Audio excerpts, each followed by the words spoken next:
Salut, le node sequence fait partie des flow control d'Unreal Engine, donc des contrôles de flux. Il fait partie de ces quelques nodes qui vont nous permettre d'avoir la main justement sur la lecture du flux et notamment sur l'ordre de lecture du flux. Vous savez que le blueprint se lit toujours de gauche à droite, mais vous allez voir qu'on peut aussi le lire un petit peu différemment. Concrètement, qu'est-ce que ça va donner? Je vous lance la petite démo que je vous ai préparée. Quand je vais cliquer sur le bouton gauche de ma souris, 3 actions vont se dérouler. Le cube vert va se déplacer, le perso va sauter et en bas à gauche, on va avoir une information textuelle. Je clique, voilà les 3 éléments qui se sont donc passés, les 3 fonctions qui se sont exécutées. On va voir tout de suite la subtilité de ce node séquence. Mon exemple, il est ici. Sur le bouton gauche de ma souris, j'ai donc utilisé mon node séquence pour faire 3 actions. Vous voyez qu'il se compose de pins d'exécution. On peut rajouter autant d'éléments qu'on le souhaite et on peut faire un clic droit Remove Execution Pin si jamais on en a mis de trop. Donc premier élément ici de lecture, ça va toujours se lire de haut en bas. Donc on commence, on envoie notre personnage en haut et j'ai également rajouté un delay, donc une attente de 2 secondes. Le pin d'exécution 1, je modifie la position du cube et je fais là aussi une attente de 2 secondes. Et enfin, le dernier pin, donc le 3e pin d'exécution ici de ma séquence, j'affiche un message dans mon interface utilisateur. Vous pouvez voir que malgré que j'ai mis un délai sur chacun de ces pins d'exécution, on a bien nos 3 actions en jeu qui se déroulent en même temps. Et effectivement, la séquence, c'est très important de comprendre que ça ne va pas attendre, que le premier pin d'exécution soit totalement lu pour passer au suivant. On va bien avoir un ordre qui va être respecté, c'est-à-dire que ça va d'abord lancer le pin d'exécution 0, puis 1, puis 2, mais le pin d'exécution 1 ne va pas attendre que toutes les fonctions qui sont dans le pin d'exécution 0 soient terminées pour pouvoir être exécutées. On l'aurait vu parce que sinon, on aurait eu la modification du cube qui se serait déroulée donc 2 secondes après.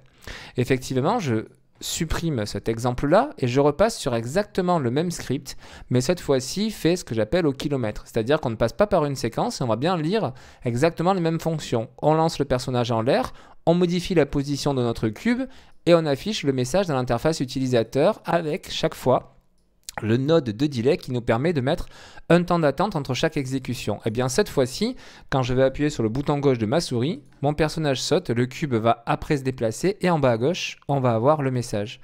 Donc vous voyez la différence entre les deux, c'est très important de bien comprendre ceci.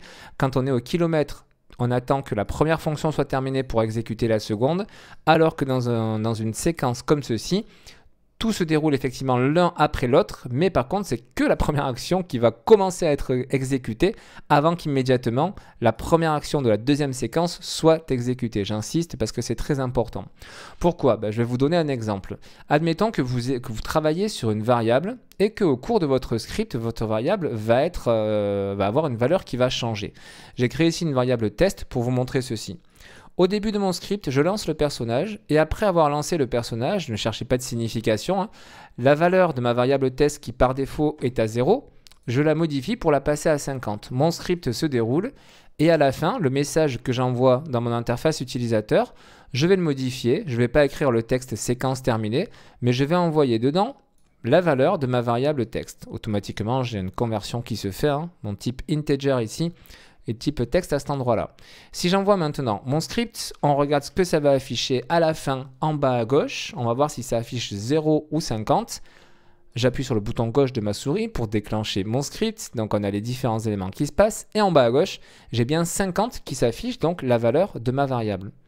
Si on revient sur notre node de séquence, je vais refaire exactement la même chose. C'est-à-dire que je lance mon personnage volontairement.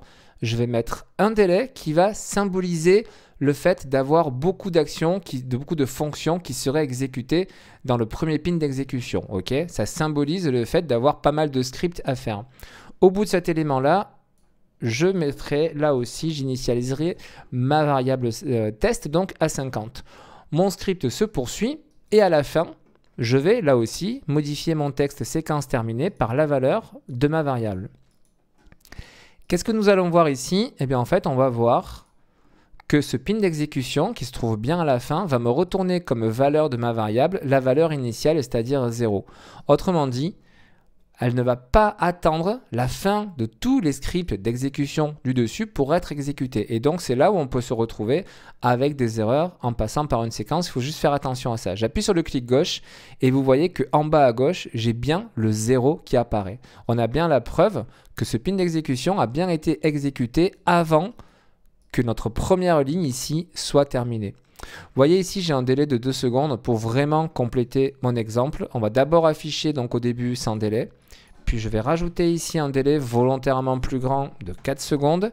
Et on va refaire exactement la même chose. Je vais faire un copier-coller de ceci. Hop là, je reprends les mêmes nodes. Et je vais à nouveau mettre à jour mon interface utilisateur, toujours avec la valeur de ma variable test. Et vous allez voir qu'après 4 secondes, tout ceci aura bien été exécuté, ma valeur test aura bien été changée, ça nous retournera la bonne valeur.